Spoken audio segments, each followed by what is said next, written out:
think there's a real difference between being a good salesperson and a good manager, and I think it really comes down to two things, which is kind of empathy and motivation.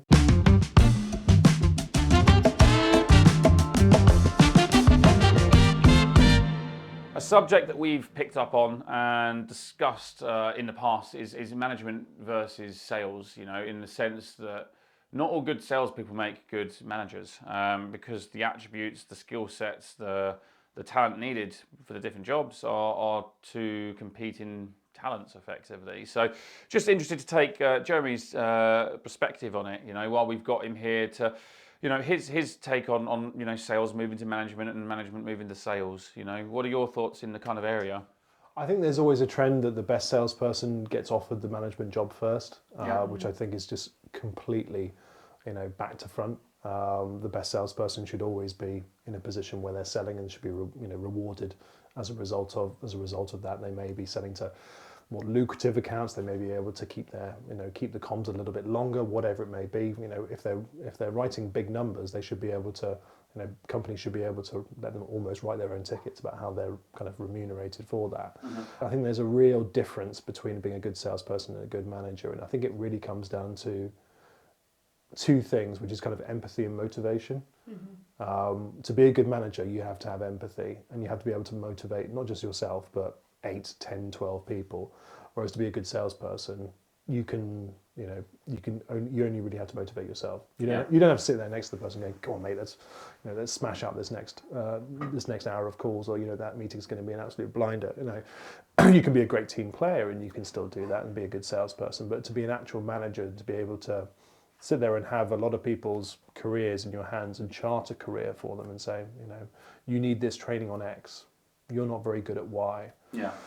It's difficult conversations to have. We spoke about the juniorization of things. If you're someone who's 2 years into the game and you're a manager and you're saying to someone who's been in the game for 10 years, actually you're not very good at objection handling.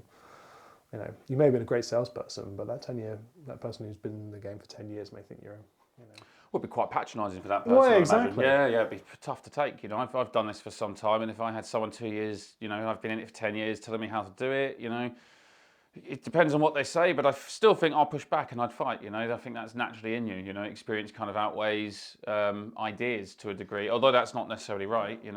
It's what we see. I think there's a lot of people, but there's also salespeople who are happy to take that step, which is saying, I don't want to be sat on the phones all day. I don't want to be, in a rented BMW smashing up and down the motorways, handing out, doing meetings and living off kind of Greg's.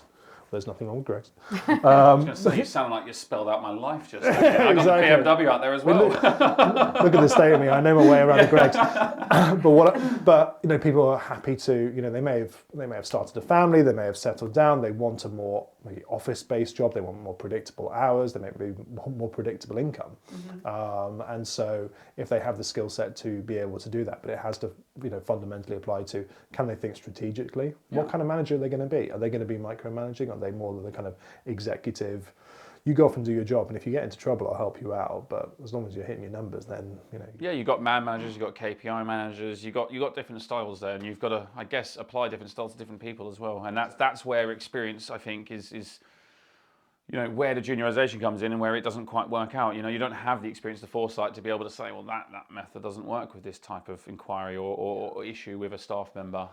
I also think if you've been promoted out of the sales team, then you're the boss of people who you on an equal level. You may have come through the same grad scheme together. It's a difficult transition to do. I did it, and you have to. There's only a certain, type of person that can do that. Yeah, and you were sat kind of cheek by jowl talking about management 2 weeks ago, having a pint on a Friday night, going, "Oh God, I hate the way he talks to me," or whatever. Or I could do his job, and then suddenly one of you is doing that job. Yeah. No more pub trips with them. Why? Well, you've got to be. Your whole relationship changes. The relationship changes. You're doing their their annual reviews, and then that's you're signing off their bonuses, that kind of thing. So.